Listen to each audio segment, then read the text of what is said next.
The bass thrummed through my bones like a second heartbeat as I moved behind the bar, my hands working with the kind of muscle memory that comes from 3 years of perfecting the same dance. Pour, shake, strain, smile. Pour, shake, strain, smile. The ritual kept me grounded even when my mind threatened to drift toward dangerous territories I'd promised myself I'd abandoned. Midnight Velvet wasn't just any bar. It was the kind of place where secrets came to breathe in the dark, where the city's power players came to pretend they were just like everyone else, where the music was always loud enough to drown out conscience, but never quite loud enough to silence memory. I'd built this place into what it was, a sanctuary of controlled chaos, of calculated hedonism, of freedom within carefully drawn lines. The irony wasn't lost on me that I managed a bar owned by the one man I'd run from to find freedom. Sophia. Marco's voice cut through my thoughts, pulling me back to the present. He leaned across the polished mahogany, his smile easy despite the calculating look in his eyes. Marco had been one of Adam's men for as long as I'd known either of them, which meant he was dangerous in that quiet, efficient way that made smart people nervous. Table 7 needs another bottle of the Macallan, the good stuff. I nodded, already reaching for the top shelf where we kept the bottles that cost more than most people's monthly rent. My fingers wrapped around the familiar glass, and I felt that small thrill of power that came from controlling something valuable, even if it was just whiskey that would be gone by morning. The crowd tonight was the usual mix. Young professionals trying to look dangerous, actual dangerous people trying to look professional, and the tourists who'd somehow stumbled past our velvet rope and would have stories to tell for years about the night they drank in a place that technically didn't exist on any official city map. I loved it. Every messy, contradictory, beautifully chaotic second of it. "You're smiling," Jenna observed, sliding up beside me to grab fresh glasses. She was new, barely 3 weeks in, and still looked at the clientele with wide eyes that suggested she hadn't quite figured out what kind of establishment she was really working at. "Must be a good night." "Every night's a good night when you know what you're doing," I replied, letting just enough edge into my voice to remind her that authority here wasn't about volume. It was about certainty. I'd learned that from watching Adam, though I'd never tell him that. Some lessons from the past were useful even when you wanted nothing to do with the teacher. I moved through the bar with practiced grace, delivering the Macallan to table 7 where 3 men in expensive suits looked up at me with the kind of appreciation that would have made me uncomfortable once. Now, I just smiled, the one that said I saw exactly what they were thinking and found it mildly amusing, and returned to my domain behind the bar. The door opened, bringing with it a blast of October air that made the candles flicker across the room. I didn't look up immediately. Part of managing a place like this was knowing when to pay attention and when to let moments unfold naturally. But something made the air shift, made the hairs on the back of my neck stand up in a way that had nothing to do with the temperature. When I finally raised my eyes, the world narrowed to a single point of absolute certainty. Adam Clark stood in the doorway like he owned the shadows themselves. And technically, I supposed he did. He owned this bar, the building it occupied, probably half the block it sat on, and a good portion of the city's underground operations that made places like Midnight Velvet possible. But what caught my breath wasn't the power he radiated. I'd always known that about him. It was the way his dark eyes found mine across the crowded room with the precision of a heat-seeking missile, the way his mouth tightened almost imperceptibly when he saw me, the way 3 years of distance evaporated in the space between one heartbeat and the next. He looked the same. That was the cruel joke of it. The same dark hair that probably cost more to maintain than it should. The same sharp jaw that had traced paths down my neck while I gasped his name. The same broad shoulders that filled out his charcoal suit like it had been designed by someone who understood exactly what kind of weapon the male form could be. But it was his eyes that held me frozen. Dark, intense, and fixed on me with the kind of focus that used to make me feel like the only woman in any room. Now, it just made me acutely aware of how carefully I'd constructed the walls between who I'd been and who I'd become. I forced my hands to stay steady as I finished pouring the drink I'd been working on, forced my breathing to remain even, forced myself to remember that I was Sophia Miller, manager of the most successful underground bar in the city, not the woman who'd once fallen so hard for Adam Clark that she'd nearly lost herself in the process. Sophia. Marco appeared at my elbow again, his voice low. Boss is here. I noticed, I replied, proud of how level my voice sounded, as if my heart wasn't trying to claw its way out of my chest, as if I hadn't spent 3 years constructing an entire life specifically designed to avoid this exact moment. Adam moved through the crowd with the same fluid grace I remembered, people instinctively shifting out of his path without even seeming to register they were doing it. That was power. Not the kind you shouted about, but the kind that lived in your bones and radiated outward until the world bent around you. He reached the bar and settled onto one of the stools, with the casual ease of someone who knew exactly how much he intimidated everyone around him, and chose not to care. His eyes never left my face. Sophia Miller, he said, and hearing my name in his voice again was like touching a live wire. It's been a while. 3 years, 2 months, and 17 days, I replied before I could stop myself. Then, because showing weakness was never an option, I smiled, the dangerous one, the one that had made him crazy back when we were destroying each other. But who's counting? Something flickered in his dark eyes. Amusement? Desire? The old familiar dance of power that had always existed between us? Apparently you are. I'm good with numbers. I reached for a glass, needing something to do with my hands that wasn't reaching across the bar to see if his jaw still felt the same under my fingertips. What can I get you? I'm assuming you didn't come to one of your own establishments just to make small talk with the help. The help? He leaned forward slightly, and I caught that scent. Expensive cologne mixed with something uniquely him that used to make me want to crawl inside his skin. Is that what you're calling yourself now? That's what I am now. I met his gaze steadily, refusing to be the first to look away. Manager of Midnight Velvet, employee of the month for the past 36 months running, which I realize is a bit redundant, but it looks good on paper. You've done well with the place. His eyes swept the bar, taking in the subtle improvements I'd made over the years, the lighting that made everyone look like they had secrets, the seating arrangements that encouraged intimacy without feeling cramped, the music selection that kept the energy high without overwhelming conversation. Revenue's up 40% since you took over. Of course he knew the exact numbers. Adam knew everything. It was simultaneously one of the things I'd loved about him, and one of the things that had made leaving necessary. I'm good at my job, I said simply. You're good at everything you do. The way he said it, low and intimate, made heat pool in my stomach. That was never in question. Before I could formulate a response that wouldn't reveal how much his presence was affecting me, Marco appeared at Adam's shoulder, leaning in to murmur something I couldn't hear over the music.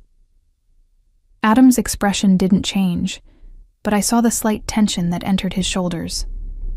I need to handle something, he said, standing in one fluid movement. But we're not done, Sophia. Not even close. I didn't realize we'd started anything, I replied, though we both knew it was a lie. We'd started something 3 years ago that neither of us had ever finished, and his presence here tonight suggested the universe wasn't done forcing us to deal with it. He smiled, that slow, dangerous smile that had always preceded the moments when he'd kiss me like he was claiming territory. Keep telling yourself that.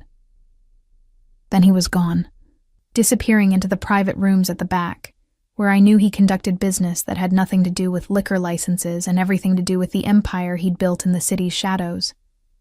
I let out a breath I hadn't realized I'd been holding. Holy shit, Jenna breathed beside me. That was Adam Clark. The Adam Clark. I've never seen him in person before. He's even more intense than the rumors suggest. The rumors don't know the half of it, I muttered. reaching for the bottle of vodka and pouring myself a shot before I could think better of it. I normally didn't drink while working, but Normal had just walked out of my life 3 years ago and apparently decided to make a dramatic reappearance. The rest of the night passed in a blur of drinks and forced smiles, and the constant awareness that Adam was somewhere in the building, conducting whatever business required his personal attention. I felt his presence like a weight, like gravity had shifted, and I was being pulled toward something I'd spent 3 years running from. At 2 a.m, I finally locked the doors behind the last stragglers and began the closing routine. The bar looked different in the quiet. Less seductive, more honest. Just wood and glass, and the lingering scent of expensive whiskey and cheaper perfume. "You can head out," I told Jenna and the 2 other bartenders who'd worked tonight. "I'll finish up here." They didn't argue. No one argued with me anymore. I'd earned that respect through 3 years of being consistently fair, occasionally ruthless, and never, ever showing vulnerability. Once they were gone, I let myself sag against the bar, pressing my palms flat against the cool wood. My reflection stared back at me from the mirror behind the bottles. Dark hair that I'd learned to wear loose again after Adam. Dark eyes that I'd learned to line with just enough makeup to look dangerous instead of fragile. Lips that I'd learned to paint red because it made me feel powerful. I looked like a woman who had her shit together. It was an impressive illusion. "You've changed your hair." I didn't jump, didn't gasp, didn't give him the satisfaction of being startled, even though my heart immediately kicked into overdrive. Instead, I straightened slowly and turned to find Adam standing in the doorway to the private rooms. His jacket gone, and his shirt sleeves rolled up to reveal forearms that I remembered with uncomfortable clarity. "You've been watching me," I observed. "Always." He said it without shame, without apology. "Even when you thought you'd disappeared." The admission should have made me angry, should have made me feel violated. Instead, it made me feel seen in a way that was both terrifying and intoxicating. "I didn't disappear," I corrected, moving to start wiping down the bar even though my hands weren't steady. "I left. There's a difference." "Is there?" He crossed the room with that predatory grace, settling onto the same stool he'd occupied earlier. From where I stood, it felt pretty similar. "From where you stood," I repeated, unable to keep the edge from my voice. "Everything probably looked like it was about you. But some of us leave because we need to find ourselves. Not because we're making some grand statement about someone else." His jaw tightened. "And did you? Find yourself?" I looked up, meeting his dark eyes with all the certainty I'd cultivated over 3 years of building a life that was entirely mine. "What do you think?" The air between us crackled with everything we weren't saying. 3 years of silence, of unanswered questions, of a connection that had been so intense it had nearly consumed us both.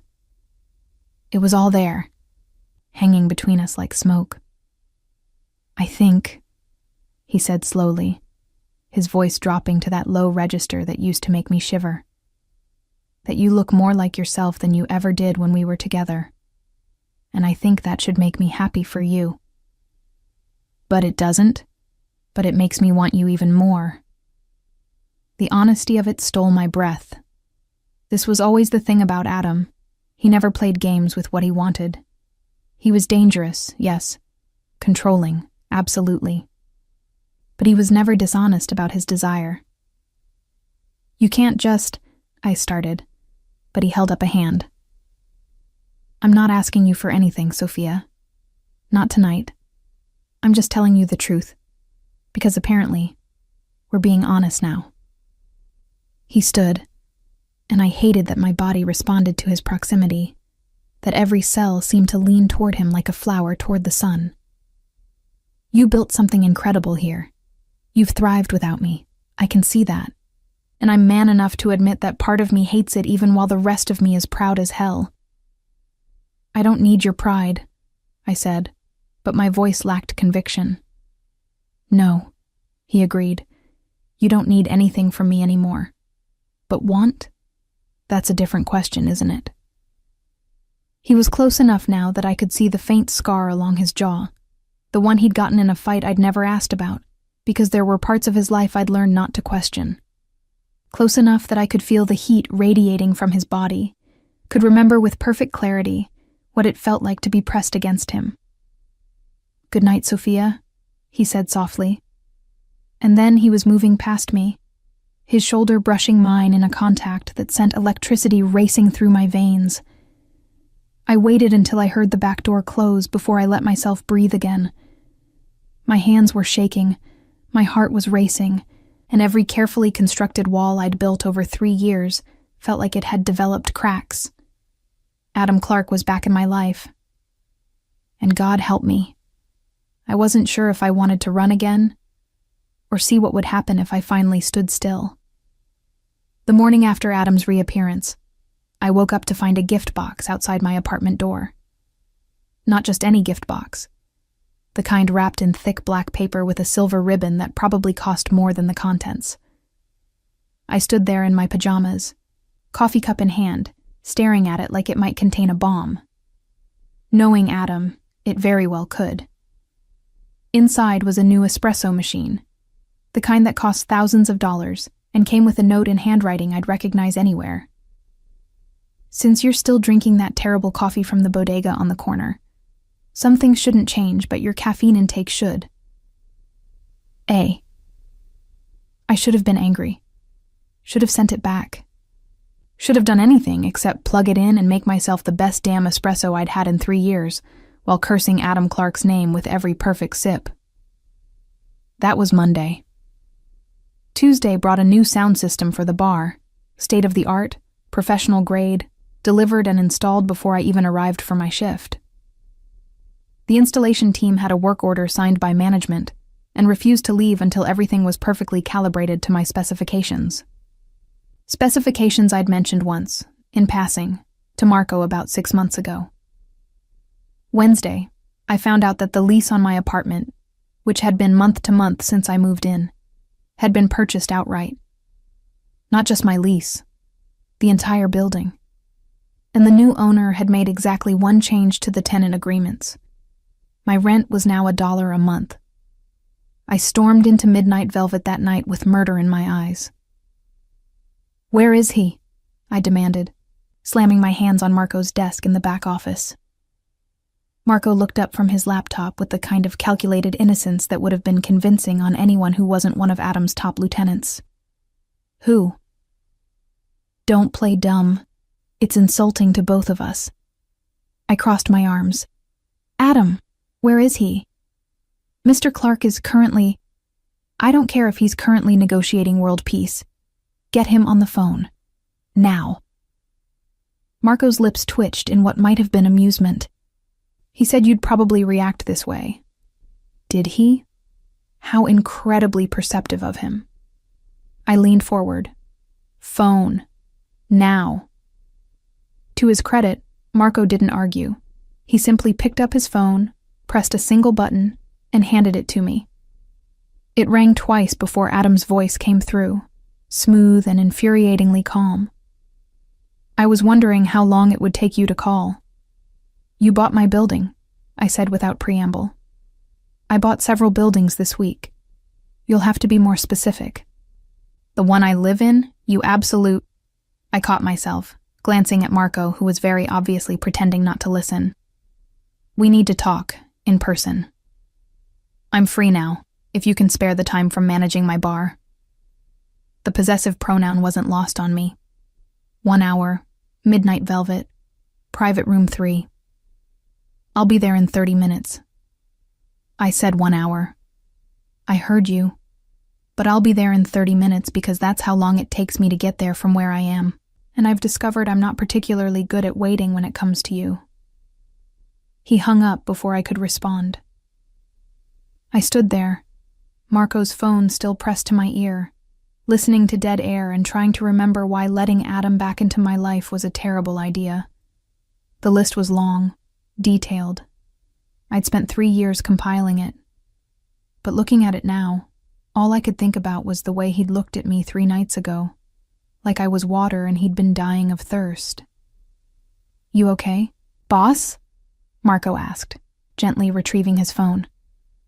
"Do I look okay?" "You look like a woman about to make either the best or worst decision of her life. That's oddly specific." He shrugged. "I've worked for Mr. Clark for 15 years. You learn to recognize the signs." I wanted to ask what signs, what he'd seen, what Adam had said about me in the 3 years I'd been gone. But pride kept my mouth shut. Instead, I straightened my shoulders and headed for the bar to do what I did best, pretend everything was under control while the world shifted beneath my feet. Adam arrived in exactly 30 minutes. He walked through the bar like he owned it, which, technically, he did. But there was something different about his presence tonight. More purposeful, more focused, like he'd stopped pretending this was just a casual check-in on one of his properties. I met him at the entrance to the private rooms, my arms crossed and my best don't mess with me expression firmly in place. "Room 3, I said shortly. "We need to talk." "By all means." He gestured for me to lead the way, and I felt his gaze on me the entire walk down the hallway. It was a physical thing, his attention, like heat against my back. The private rooms at Midnight Velvet were designed for discretion. Soundproof walls, comfortable seating, dim lighting that made everything feel like a secret. Room 3 was my favorite.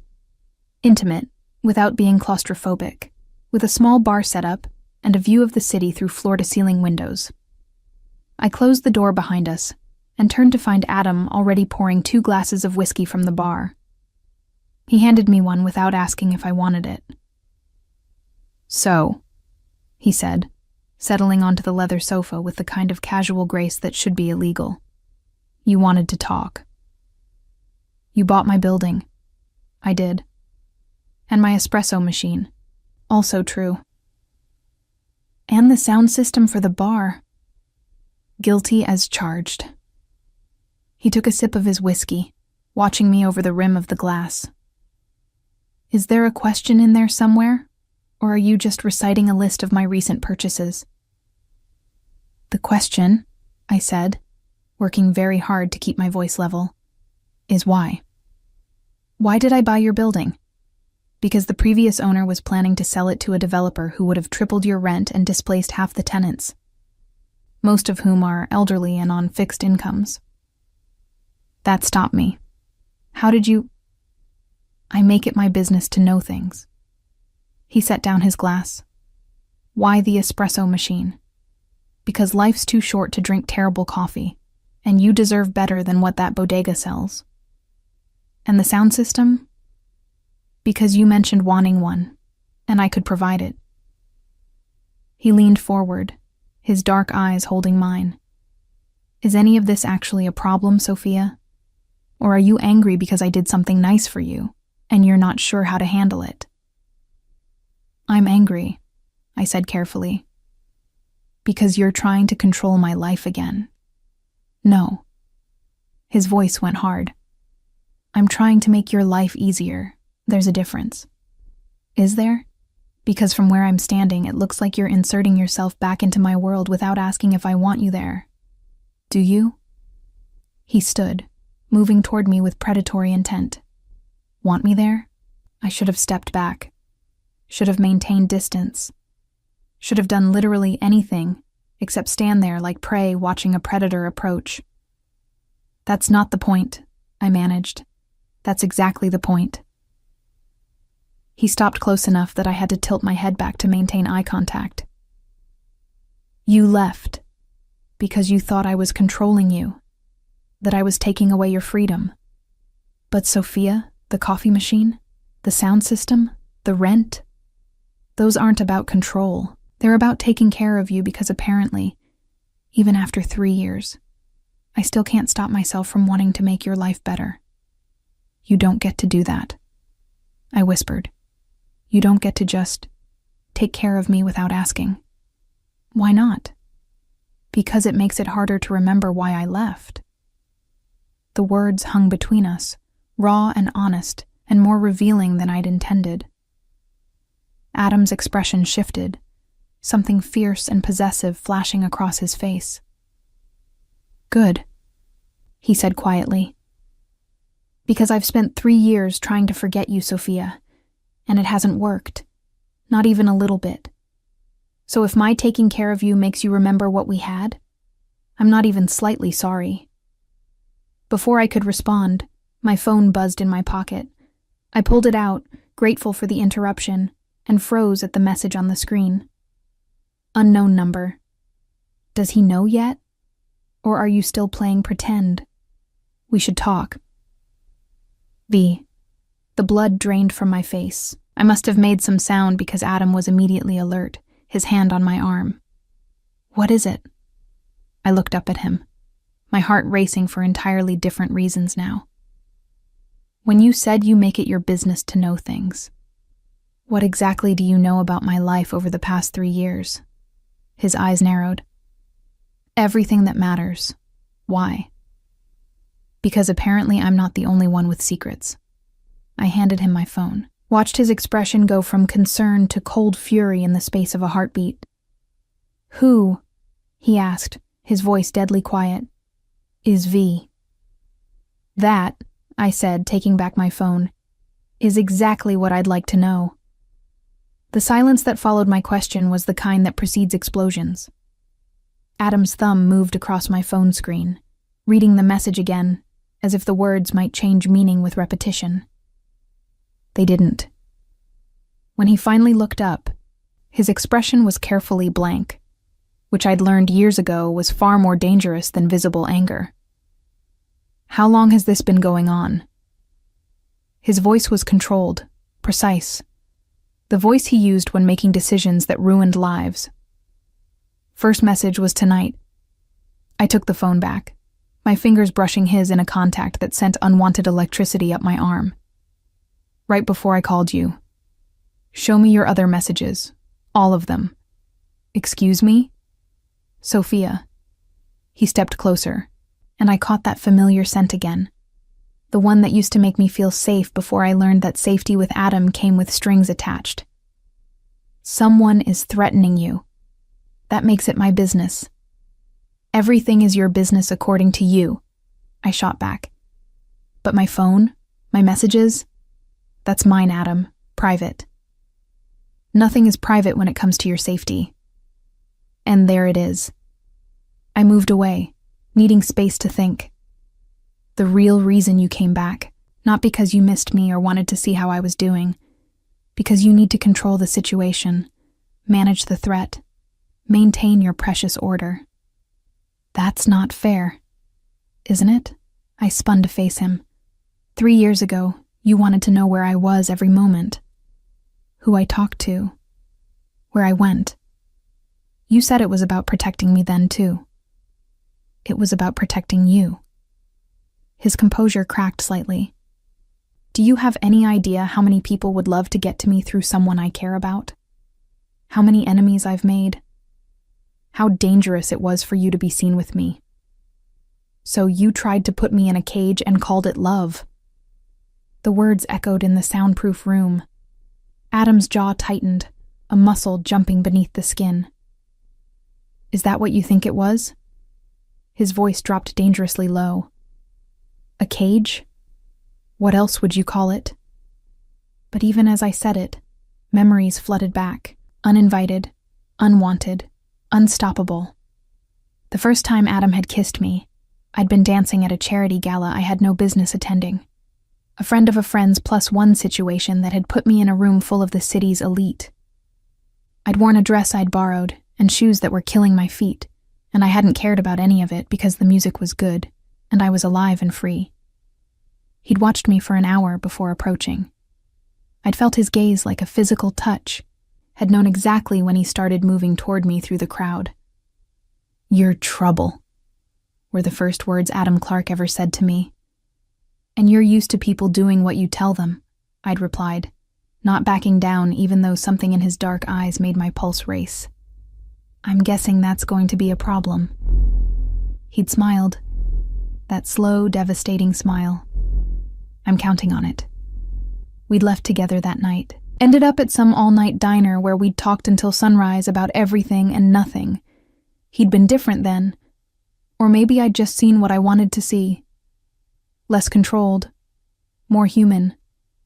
He'd laughed at my jokes, had been fascinated by my complete lack of filter, had looked at me like I was the most interesting thing he'd encountered in years. The first month had been perfect. He'd given me space, had never asked where I was going or who I was with, had seemed content to exist in whatever moments we carved out together. But then someone had followed me home from one of our dates, one of his rival's men, looking to find leverage. Adam had found out, had dealt with it in whatever way Adam dealt with things, and everything had changed. Suddenly there were bodyguards I hadn't asked for, restrictions on where I could go alone, questions about every friend, every plan, every moment I wasn't with him. "I'm keeping you safe," he'd insisted when I'd pushed back. "You're suffocating me," I'd countered. The fights had escalated. His need for control versus my need for freedom. His fear for my safety versus my refusal to live in fear. Until one night, after a particularly brutal argument, I'd looked at him and realized I was disappearing. That the woman who danced without caring, who watched, who laughed too loud, who lived like every moment mattered, she was fading under the weight of his protection. So I'd left. Packed a bag while he was handling business, written a note that said only, "I need to breathe," and walked away from the most intense relationship of my life. "Sophia." Adam's voice pulled me back to the present.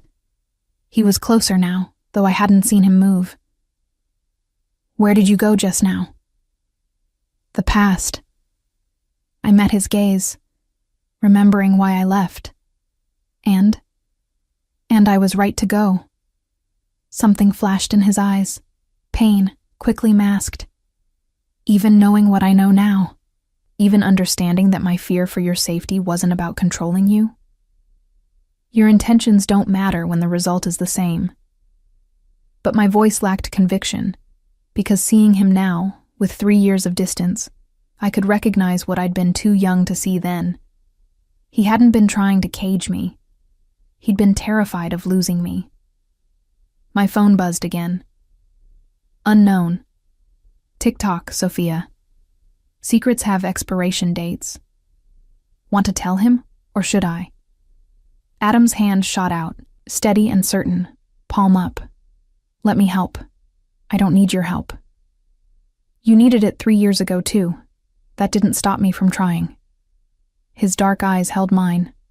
"The difference is, this time I'm asking, not demanding, not ordering. Asking. The distinction shouldn't have mattered, but it did."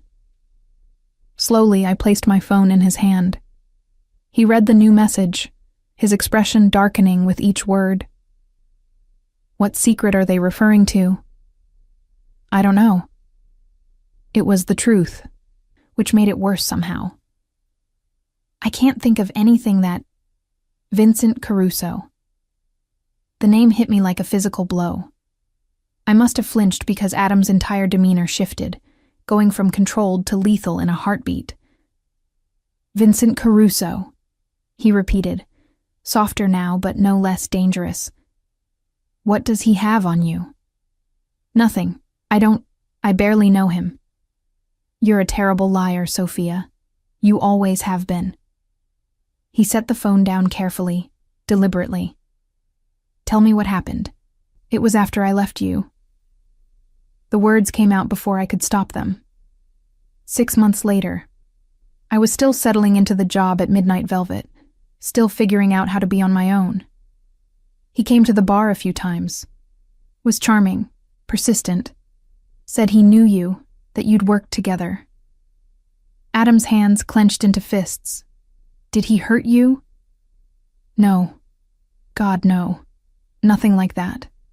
I wrapped my arms around myself. He asked questions. About you. About your business. Where you kept certain records. Who you trusted. And I was angry enough and stupid enough that I answered a few before I realized what he was doing. Industrial espionage. Adam's voice was flat. He was using you to get information about my operations. I didn't tell him anything important, I said quickly. Just small things, stupid things. Your schedule, where you like to eat, who you met with. I stopped as soon as I figured it out, but now he has leverage. Adam turned away, running a hand through his hair in the first truly uncontrolled gesture I'd seen from him. Christ, Sophia. Do you have any idea how dangerous Vincent Caruso is? What he could do with even small pieces of information about me? I know. I've spent 2.5 years terrified he'd use it against you somehow. Against me? He spun back. I don't give a damn about me. I'm worried about what he'll do to you if he decides you're more valuable as a message than as an informant. The raw fear in his voice caught me off guard. This wasn't the controlled mob boss. This was the man who'd once held me after a nightmare, who'd made me laugh until I cried, who'd looked at me like I was precious and breakable and worth protecting from the entire world. So what do we do? I asked quietly. We? He moved closer, his hand coming up to cup my face with a gentleness that made my throat tight. There is no we in this, Sophia. There's me handling a threat to your safety, and you letting me do it without fighting me every step of the way. That sounds an awful lot like control again. That's protection. His thumb traced my cheekbone. I'm not asking you to give up your freedom. I'm asking you to trust me enough to let me keep you safe while you live it. And the difference is? The difference, he said, his dark eyes holding mine with an intensity that stole my breath, is that I learned my lesson the first time. I can't keep you by putting you in a cage, Sophia. All that does is guarantee you'll fly away the first chance you get. But I can stand between you and the things that want to hurt you. I can eliminate threats before they reach you. I can love you enough to let you be free while making damn sure that freedom doesn't get you killed. You can't... My voice broke. Adam, you can't just say things like that. Why not? It's the truth. He leaned his forehead against mine. I love you. I've loved you since you told me I was used to people doing what I say, and you were going to be a problem. I loved you when you left. I loved you through 3 years of silence. And I'll love you whether you choose to stay or run again. But this time, I'm asking you to stay, to let me prove that I can protect you without controlling you, that I can love you without suffocating you. My phone buzzed once more on the table behind us. Unknown. 72 hours, Sophia. Then I go public with what I know. Your choice how this plays out. Adam's jaw tightened against my forehead, but he didn't move away. 72 hours, he murmured. Plenty of time. For what? He pulled back just enough to meet my eyes, and the cold calculation I saw there was the Adam Clark the world feared. To remind Vincent Caruso why people don't threaten what's mine. I'm not yours, I whispered, but it lacked conviction. Aren't you? His smile was sharp and certain. Then why are you still here? Why haven't you run? Why are you letting me touch you when you could walk away? Because running hadn't worked the first time. Because 3 years without him had been longer than 3 lifetimes. Because the woman I'd become in his absence was strong enough now to stand beside him without losing herself. I hate you, I said instead. No, you don't. He pressed a kiss to my forehead. But you're welcome to keep pretending if it makes this easier. My phone went dark. Somewhere in the bar beyond this room, music thumped and people laughed, and life continued like the world wasn't shifting beneath my feet. Okay, I heard myself say. Okay, you have 72 hours to deal with Vincent Caruso. But Adam, this doesn't mean I'm yours. It means I'm giving you a chance to prove you've changed. That's all I'm asking for. He stepped back, the mob boss mask sliding back into place.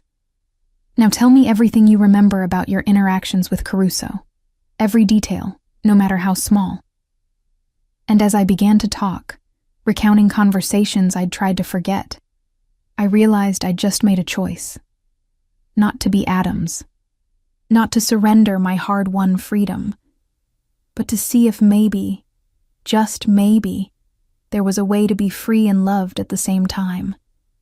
Adam left Midnight Velvet at 4 a.m. with a list of everything I could remember about Vincent Caruso, and a promise that I'd hear from him within 24 hours.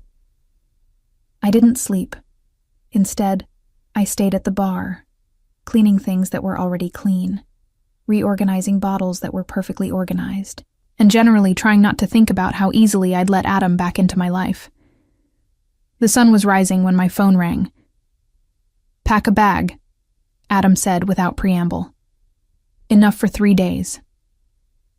"Excuse me?" "Vincent knows where you live, where you work, where you get coffee every morning at that place on 5th Street, the one with the terrible pastries you love anyway." His voice was matter-of-fact. "Until I've handled this, you're staying somewhere he can't find you." "And where exactly is that?" "With me." I should have argued, should have insisted I could take care of myself, should have done anything except ask, "When are you picking me up?" "I'm outside your building now." Of course he was. I found him leaning against a black Mercedes that probably cost more than I'd make in 5 years, looking completely at ease despite the early hour. He was wearing jeans. I'd forgotten he owned jeans, and a dark Henley that emphasized shoulders I'd traced with my hands more times than I cared to remember. "You look tired," he observed as I approached with my hastily packed bag. "You look like you haven't slept either." "I haven't." He took my bag, loading it into the trunk with practiced efficiency.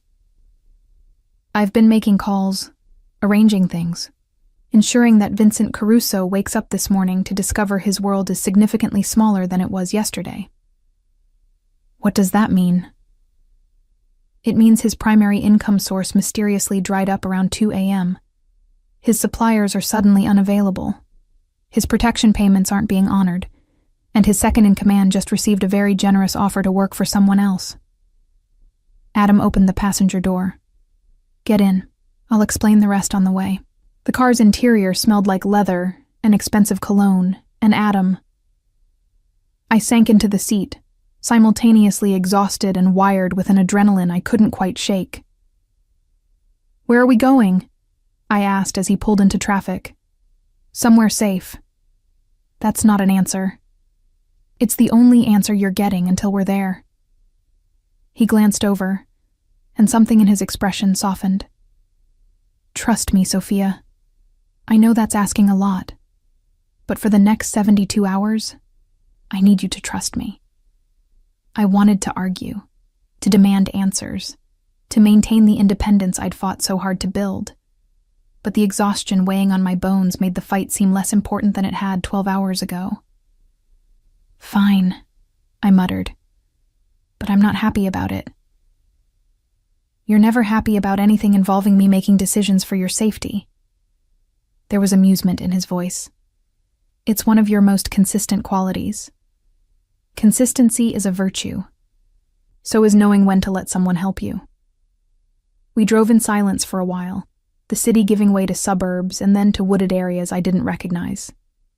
Eventually, Adam turned onto a private road that wound through trees before emerging in front of a house that made me forget how to breathe. It wasn't ostentatious. Adam had never been about flash. But it was beautiful in that understated way that screamed money.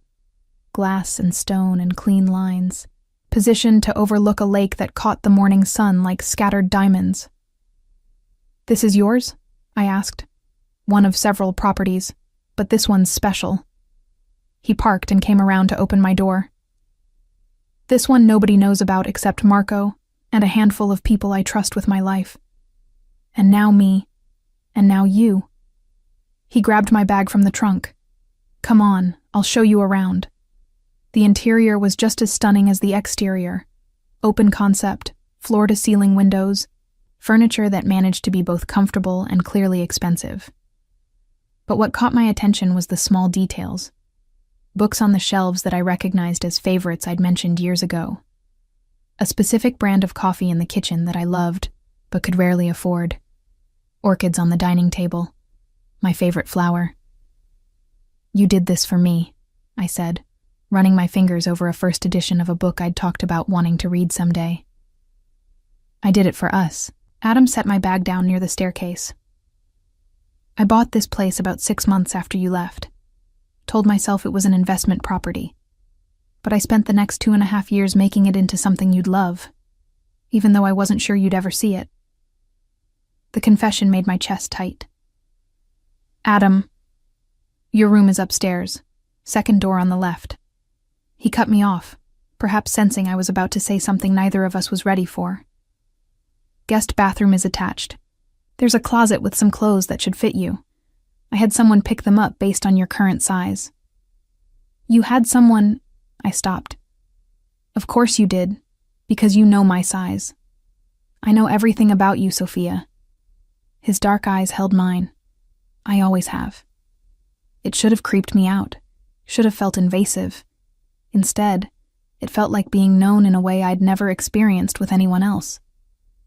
"I need to shower," I said, needing distance to process the emotions swirling through me, and sleep, and possibly drink an entire bottle of wine. "There's wine in the cellar. Help yourself." He moved toward the kitchen. "I'll make breakfast when you wake up. We can talk about next steps then." I was halfway up the stairs when his voice stopped me. "Sophia?" I looked back. "Thank you," he said quietly, "for trusting me enough to come here." "I haven't decided if I trust you yet," I replied, "but I'm too tired to run, so consider this a tactical retreat rather than surrender." His smile was small but genuine. "I'll take what I can get." The bedroom was perfect. Large enough to feel spacious, but not so large it was impersonal. The bed was massive, covered in soft gray linens that looked like clouds. The attached bathroom had a shower with multiple heads and a tub deep enough to swim in. I stood under water hot enough to turn my skin pink, letting it wash away the exhaustion and fear and confusion of the past 24 hours. When I finally emerged, wrapped in a towel that was softer than anything I owned, I found clothes laid out on the bed. Not the outfit from the closet, something else. One of Adam's t-shirts and a pair of his sweatpants. I shouldn't have put them on. Should have chosen something from the mysteriously well-stocked closet instead. But the fabric smelled like him, and I was tired enough to allow myself the comfort even if I'd regret it later. Sleep claimed me the moment my head hit the pillow. I woke to afternoon sunlight streaming through windows I'd forgotten to cover and the smell of something cooking downstairs. My phone showed I'd slept for 6 hours. There were no new messages from Vincent Caruso. There was, however, a text from Adam. "Lunch is ready when you are. No rush." I found him in the kitchen, sleeves rolled up, and an apron tied around his waist that should have looked ridiculous, but somehow didn't. He was plating what looked like an omelet with the kind of focus most people reserved for diffusing bombs. "You cook?" I asked from the doorway. He looked up, and something heated flashed in his eyes as he took in the sight of me wearing his clothes. "I have many skills you never discovered." That sounds vaguely threatening. That sounds like a promise. He gestured to the island where 2 plates waited. "Sit, eat, then we need to talk about what happens next." The omelet was perfect. Of course it was. Adam didn't do anything halfway. "Vincent called me this morning," he said after a few minutes of silence. "Wanted to negotiate."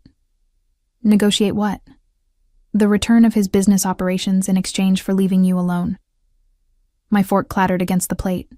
"You didn't—" I told him to go to hell. Adam's voice was calm. Then I reminded him that I could make things significantly worse if he continued to be a problem. He has 48 hours to leave the city. If he's still here after that, I stopped being polite. What does not being polite look like? You don't want to know. He was right. I didn't. But I also couldn't help being impressed by the efficiency with which he'd neutralized a threat that had been hanging over my head for years. Thank you, I said quietly. Don't thank me yet. We still have the actual secret to deal with.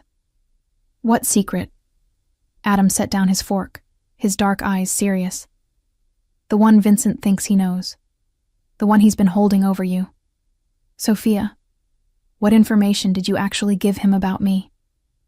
I told him last night, but now, in the clear light of day, I could see he wanted more. Needed to understand exactly what Vincent might know. Meeting times, locations of restaurants you frequented, names of people you did business with, though I didn't know they were business at the time. I thought they were friends. I met his gaze. I told him about the warehouse on the east side, the one you used for storage. Adam went very still. What warehouse? The one with the green door, near the docks? When his expression didn't change, fear spiked through me. Adam, what was in that warehouse? Nothing anymore. His voice was carefully controlled. I moved everything 6 months ago. But if Vincent knew about it when it was operational... He stood, pulling out his phone. Excuse me. I need to make a call. He disappeared into another room, leaving me alone with my omelet and the dawning realization that I'd given Vincent Caruso information that could have destroyed Adam's empire if used correctly. When he returned 20 minutes later, his expression was grim. How bad? I asked. Manageable. But it explains a few things that happened 2 years ago that I couldn't account for. He sat back down, reaching across the table to take my hand. Sophia, I need you to understand something. What you told Vincent. It wasn't your fault. He manipulated you, used your anger at me against you. That's what people like him do. But I still told him. Yes, and I'm still handling it. That's what people like me do. His thumb traced circles on my palm. But going forward, I need you to promise me something. What? That if someone ever approaches you about me again, you come to me first. No matter how angry you are, no matter what we're fighting about, you come to me and we handle it together. That sounds like you're planning on us fighting a lot in the future. His smile was slow and devastating. Oh, Sophia, we're going to fight constantly. It's part of our dynamic. The question is whether we fight as enemies or as partners. And which are we now? He stood, pulling me up with him until we were standing close enough that I could see gold flecks in his dark eyes. That depends. Are you still planning to run the first chance you get? Are you still planning to control every aspect of my life? I'm planning, he said, his hand coming up to cup my face, to love you so completely that you never want to run. I'm planning to give you every freedom you've ever wanted while making sure you're safe enough to enjoy it. I'm planning to prove that you can be mine without losing yourself. Is that control? Or is that partnership? It's terrifying, I whispered. Good. His thumb traced my lower lip. That means it matters. He was going to kiss me. I could see it in his eyes, feel it in the way his body angled toward mine. And God help me, I wanted him to. Wanted to remember what it felt like to be claimed by Adam Clark. Wanted to see if the kiss would still set me on fire after 3 years of absence. My phone rang. We both froze. I pulled it from my pocket, expecting Vincent. Instead, it was a number I didn't recognize with a local area code. Answer it, Adam said, his expression hardening. On speaker. I did. Sophia Miller? A woman's voice, professional and crisp. Yes? My name is Detective Sarah Chen. I'm with the Organized Crime Unit. I need to ask you some questions about Vincent Caruso and Adam Clark. How soon can you come to the station? Adam's eyes met mine, and in them, I saw calculation, fury, and something that might have been admiration. Well, he murmured, this just got interesting. I'm actually with a client right now, I said, my voice steadier than I felt. Can this wait until tomorrow? Adam's hand tightened on my waist. A warning or encouragement. I couldn't tell. This is regarding an ongoing investigation, Ms. Miller. The sooner we speak, the better for everyone involved. Detective Chen's tone suggested this wasn't a request. I can send a car to pick you up if transportation is an issue. That won't be necessary. I kept my eyes locked on Adam's, watching his expression shift through calculations I couldn't follow. I can be there in 2 hours. Make it 1. And Ms. Miller? Come alone. The line went dead. Well, I said, setting my phone down carefully, that's not ominous at all. Adam was already moving, pulling his own phone from his pocket and typing rapidly. Marco needs to know about this, and I need to make some calls before you go anywhere near that police station. Before I caught his arm. Adam, she said to come alone. And you're actually considering it? He spun to face me, and the carefully controlled mob boss was gone, replaced by something rawer, more dangerous. Sophia, this is Vincent's play. He's using the police to apply pressure, to separate you from me so he can... So he can what? The police are the police. He can't touch me there. You still don't understand how this works, do you?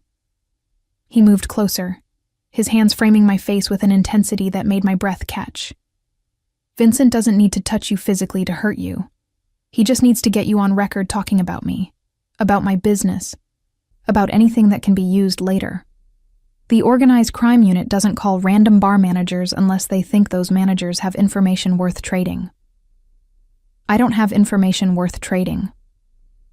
You have 3 years of living in my world, working at my establishment, and... He paused, his jaw tightening. A history with me that makes you exactly the kind of witness they'd love to flip. The realization hit me like ice water. They want me to testify against you. They want you to give them enough to build a case. Vincent must have fed them something, enough to make them think you're vulnerable, angry, willing to cooperate. His thumbs traced my cheekbones with devastating gentleness. Are you? Angry enough to destroy me? 3 years ago, maybe I would have been. 3 years ago, I'd left convinced that Adam Clark was a prison I needed to escape. But now, looking into his dark eyes and seeing genuine fear, not for himself, but for what I might do, I realized the truth. I'd never wanted to destroy him. I just wanted to save myself. No, I said quietly. I'm not going to testify against you, Adam. But I am going to that police station, and I'm going alone like they asked. Sophia, listen to me. I pulled back enough to meet his eyes properly. If I don't show up, or if I show up with lawyers and bodyguards, it confirms whatever Vincent told them. That I'm under your control. That I'm not a reliable witness because I'm too scared or too compromised to tell the truth. But if I go alone, if I answer their questions honestly, his voice went sharp. And what exactly will you tell them honestly, Sophia? That you work at a bar I own? That we have a history? That you've seen things, heard things, know things about my operations? I'll tell them I'm the manager of Midnight Velvet, that I've never been involved in your business dealings, that whatever Vincent Caruso told them is a lie meant to manipulate both of us. I caught his hands, holding them between us. And I'll tell them that I'm not interested in cooperating with their investigation, because I have nothing to cooperate with. They won't believe you. Then that's their problem, not ours. Something shifted in his expression. Surprise, maybe, or the beginning of trust. You said ours. Don't read too much into it. I'm just tired of being a pawn in Vincent's game.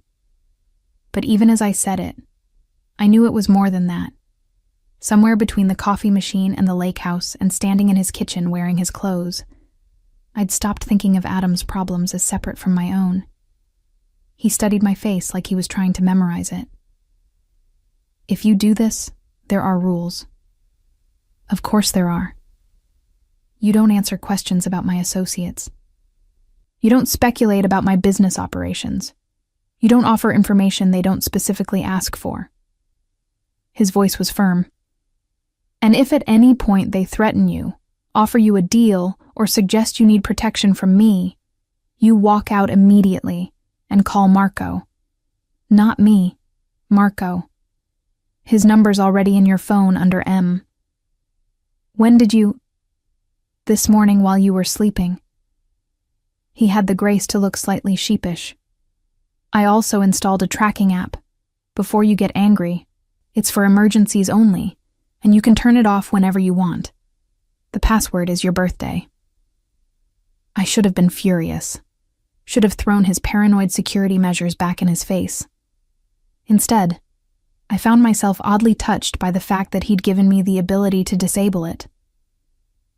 Anything else? I asked. Yes. He pulled me closer, until our bodies were flush and I could feel his heart beating against mine. Don't trust Detective Chen just because she's a cop. Vincent has people everywhere, including in law enforcement. Whatever she tells you, whatever she promises, remember that her job is to build a case, not to protect you. I thought that was your job. It is. His hand slid into my hair, tilting my head back. Which is why I'm asking you, one more time, to let me send someone with you. Not to speak for you, just to be there, to make sure you're safe. The please was unspoken, but present in every line of his body, every note of his voice. Adam Clark, who commanded an empire built on fear and respect, was asking permission to protect me. Okay, I heard myself say. But they wait outside. I go into the interview alone. Relief flooded his expression. Deal. He kissed me then. Not the gentle, questioning kiss I'd expected, but something fierce and possessive and absolutely claiming. His mouth moved over mine like he was staking a claim, like he was reminding me of everything we'd been and could be again. I kissed him back with equal intensity, my hands fisting in his shirt, my body pressing against his with a desperation I'd spent 3 years denying. When we finally broke apart, both breathing hard, his forehead rested against mine. Come back to me, he murmured. After the police station, after whatever Vincent has planned, after all of this is over, come back to me. I'm not going anywhere yet, but you will. His eyes held mine. Eventually, you'll have to decide if this, us, is worth the danger, worth the complications, worth binding yourself to a man who lives in shadows. Adam, I know what I'm asking, Sophia. I know what loving me costs. His hand cupped my face. I just need you to know that I'd pay any price to keep you, even the price of letting you go if that's what you need. The confession stole my breath. This was what I'd needed 3 years ago. The acknowledgement that loving him came with costs, that freedom and safety weren't always compatible, that sometimes the greatest act of love was letting someone choose their own path. We should go, I said, because the alternative was to stay in this kitchen and make promises neither of us was ready to keep. I don't want to be late. The drive to the police station was tense and silent. Adam sat in the back of the Mercedes with me, his hand holding mine like he was afraid I'd vanish if he let go. Marco drove with his usual efficient calm, but I could see his eyes flicking to the rearview mirror every few seconds, checking on us.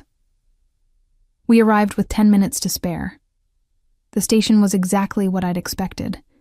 Institutional gray walls, harsh fluorescent lighting, the smell of bad coffee and bureaucracy. I'll be right here, Adam said as I reached for the door handle. The entire time, if you need me. I know. I squeezed his hand once before letting go. I'll be fine. Detective Chen was waiting in the lobby. She was younger than I'd expected, maybe early 40s, with sharp eyes and a no-nonsense demeanor that reminded me of every tough female cop I'd ever seen on TV. Ms. Miller, thank you for coming. She extended her hand. "If you'll follow me." The interview room was small and windowless, with a metal table bolted to the floor and chairs that looked deliberately uncomfortable. A camera blinked red in the corner. "For the record," Detective Chen said as we sat, "you're not under arrest. You're here voluntarily to answer questions related to an ongoing investigation. You're free to leave at any time. Do you understand?" "I understand. Do you want a lawyer present?" "No." Her eyebrows rose slightly. "You're sure? Given your relationship with Adam Clark?"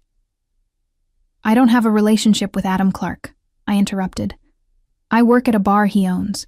That's the extent of our connection." "Is it?" She opened a folder, sliding a photograph across the table. It showed me and Adam at the lake house this morning, visible through the windows. My stomach dropped. "We've been surveilling Mr. Clark for 6 months, Ms. Miller, which means we've been watching you for the past 24 hours. So let's try this again. What is your relationship with Adam Clark?" I looked at the photo, at the evidence of Adam's arms around me, his face buried in my hair, the intimacy of the moment captured and weaponized. And I realized Vincent Caruso had played us perfectly. "I want to call my lawyer," I said quietly. Detective Chen smiled. It wasn't a nice smile. "Smart girl. We'll wait." I pulled out my phone with shaking hands and dialed the number Adam had programmed under M. Marco answered on the first ring. "Problem?" "They've been watching the lake house," I said. "They have photos. We're coming in. Don't say another word until we get there." The line went dead. Detective Chen leaned back in her chair, studying me with professional interest. "Vincent Caruso warned us you'd lawyer up the moment things got difficult. Said Adam Clark has too much control over you to let you cooperate." She paused. "He also said you'd be wearing Mr. Clark's clothes when we brought you in. Looks like he was right about that, too." I looked down at Adam's t-shirt, visible under my jacket, and felt the trap close around us both. Outside, I could hear raised voices. Adam's, controlled but deadly. Marco's, calm and legal. And Detective Chen's partner, trying to keep them from storming the interview room. "Last chance, Ms. Miller," Detective Chen said. "Talk to us now. Help us build a case against the people really running this city's criminal enterprises, and we can offer you protection. Real protection, not the kind that comes with strings attached." Through the window in the door, I could see Adam. His eyes found mine, and in them, I saw everything. Fear, fury, and absolute trust that I'd make the right choice. The question was, what was the right choice? "I'd like to tell you a story, Detective Chen," I said, leaning forward in my chair. "About a woman who spent 3 years building a life on her own terms, who took a failing bar and turned it into the most profitable establishment in its category, who did it without help, without handouts, without anyone controlling her choices. Ms. Miller, I really think you should wait for your lawyer. That woman," I continued, "learned that independence isn't about being alone. It's about choosing who stands beside you. And she learned that sometimes the most dangerous thing you can do is let someone love you without losing yourself in the process." Detective Chen's expression shifted. "That's very poetic. It's also not an answer to my questions about Adam Clark's criminal activities. Because I don't have answers to those questions." I met her gaze steadily. "I manage a bar. I serve drinks. I handle inventory and staff schedules and customer complaints. What Adam Clark does outside of Midnight Velvet isn't my business, and frankly, I'm not interested in making it my business." "Even though you're sleeping with him?" "Even though I'm in love with him," I corrected, and felt the truth of it settle into my bones. Which, last I checked, isn't illegal. Neither is wearing his clothes or staying at his house or any of the other circumstantial evidence Vincent Caruso convinced you was proof of criminal conspiracy. Vincent Caruso is a credible witness. Vincent Caruso is a manipulative bastard who used me to try to hurt Adam 2 years ago and is trying to use your investigation to finish what he started. I stood, done with playing defense. And I'm done being anyone's pawn. So unless you're charging me with something, I'm leaving. Sit down, Ms. Miller. Am I under arrest? Detective Chen's jaw tightened. No. Then I'm leaving. When my lawyer arrives, direct him to the lobby. I walked to the door, half expecting her to stop me. She didn't. Instead, she said quietly, "He's going to destroy you, you know. Men like Adam Clark, they don't love people. They own them." I looked back over my shoulder. Maybe men like Adam Clark just need someone brave enough to love them without being owned. I guess we'll find out. The hallway was chaos. Adam stood nose to nose with a detective twice his size, his voice low and lethal. Marco had positioned himself strategically between Adam and 3 other officers, his lawyer face firmly in place. And there, standing near the precinct entrance looking smug and satisfied, was Vincent Caruso. Our eyes met across the crowded hallway. He smiled. Something in me snapped. I walked straight toward him, ignoring Adam's sharp call of my name, ignoring Marco's attempt to intercept, ignoring every rational thought that said confronting Vincent Caruso in a police station was a terrible idea. "You must be so proud of yourself," I said when I reached him. "Setting me up, feeding lies to the police, trying to use me to destroy Adam. Very clever." "I didn't lie," Vincent replied smoothly. "I told them exactly what you told me 2 years ago. It's not my fault you were indiscreet about your boyfriend's business operations. Ex-boyfriend at the time, and you manipulated me into trusting you. I made you feel seen, made you feel like someone understood your frustration." His smile widened. "Is it my fault you were so eager to talk about Adam Clark that you didn't notice I was taking notes?" Behind me, I heard movement. Felt Adam's presence like heat at my back. But he didn't touch me, didn't intervene. He was letting me handle this my way. "You want to know what I told the detective in there?" I asked Vincent. "I told her you're full of shit, that whatever information you think you have is 2 years old, filtered through your manipulation, and completely useless for building any kind of case. I told her I'm not cooperating with her investigation because I have nothing to cooperate with."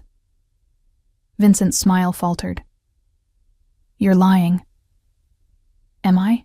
Or did you overplay your hand by assuming I'd be so desperate to get away from Adam that I'd burn his entire world down to do it?" I stepped closer, lowering my voice. "You don't know anything about what Adam and I have, Vincent. You don't understand that love and freedom aren't mutually exclusive. And you definitely don't understand that I'd rather stand beside Adam in his darkness than spend another second in your mediocre light." "You'll regret this," Vincent said, his mask slipping to show real anger. "When he tightens the leash, when you realize you've traded one prison for another.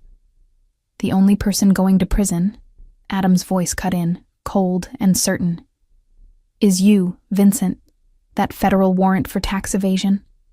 The one my people made sure was fast-tracked. It's being executed right now at your office." As if on cue, Vincent's phone rang. He pulled it out with shaking hands, looked at the screen, and went pale. "You son of a bitch," he breathed. "I told you not to threaten what's mine." Adam's hand settled on my waist, possessive and protective in equal measure. "Did you think I wouldn't have contingencies? That I'd just let you use Sophia to hurt me without consequences? The police will be very interested in your financial records once the feds are done with them. I believe there are several shell corporations that link directly to the organized crime Detective Chen is investigating. Funny how these things work out." Vincent looked between us, calculation and fear warring in his expression. Then he turned and walked quickly toward the exit, his phone pressed to his ear, his confidence evaporating with every step. "That," I said as we watched him go, "was extremely satisfying. You called me your boyfriend." Adam's voice held barely suppressed amusement. "In front of the police. On camera. I called you my ex-boyfriend.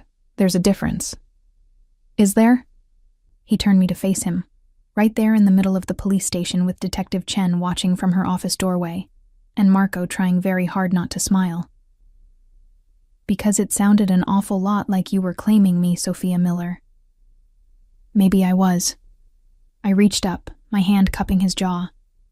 Someone recently told me that loving someone doesn't mean losing yourself, that you can be free and loved at the same time. I'm choosing to believe him. His eyes darkened with an emotion that made my breath catch. And if he's wrong, if loving him does cost you pieces of yourself, then I'll tell him to back off, and I'll trust that he loves me enough to listen. I smiled. Growth, Adam. We're both capable of it. Are we? But he was smiling too, that rare, genuine smile that transformed his entire face. I love you, Sophia. I never stopped, not for 1 second of the past 3 years. I know.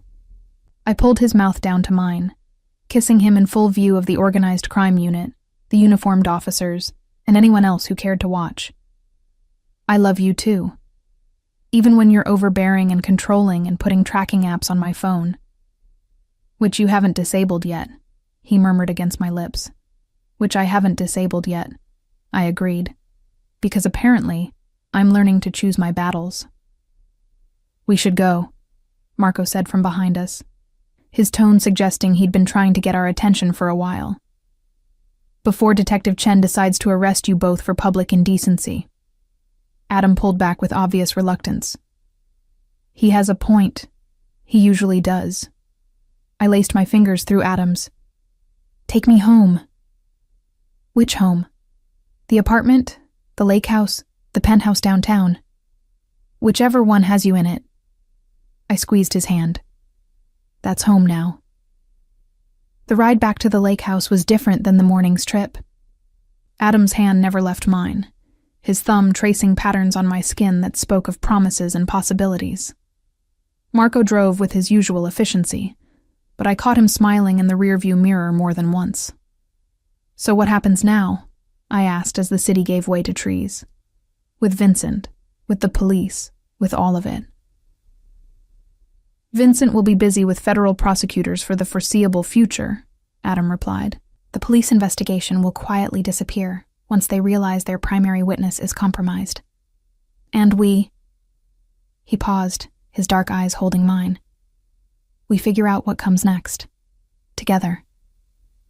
Together, I repeated. I like the sound of that. Good. Because I have plans, Sophia. Plans that involve you staying. Really staying this time. What kind of plans? His smile was slow and devastating. The kind where I prove every single day that you made the right choice. Where I give you every freedom you've ever wanted while making sure you're protected enough to enjoy it. Where we build something unbreakable. That's a lot of plans.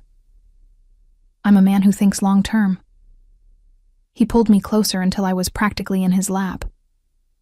And my long-term plans have featured you since the moment you told me I was trouble and danced away before I could respond. I told you that you were used to people doing what you say, I corrected. You were the one who called me trouble. Because you are trouble. His hand slid into my hair. The best kind. The kind I never want to be free of. Good. I kissed him again, softer this time. Because I'm not going anywhere. Not this time. Not ever. Promise? Promise. And I meant it. Not because Adam had convinced me or controlled me or trapped me, but because somewhere between running away and running back, I'd learned the truth. Freedom wasn't about being alone. It was about choosing who you stood beside. And I chose Adam Clark. With all his darkness, all his protection, all his fierce possessive love. I chose us. 3 months later, I stood behind the bar at Midnight Velvet, watching Adam conduct business in the private rooms with the same efficiency he brought to everything. But now, when he emerged, his eyes found mine immediately. And when the bar closed, he didn't go back to one of his many properties alone. He came home. To me. We fought, of course, about boundaries and safety and how many bodyguards were really necessary for a simple grocery run. But we also loved, fiercely, completely, with an honesty we'd never managed the first time around. Because this time, we weren't trying to cage or escape each other. We were just choosing, every single day, to be free together. And that made all the difference.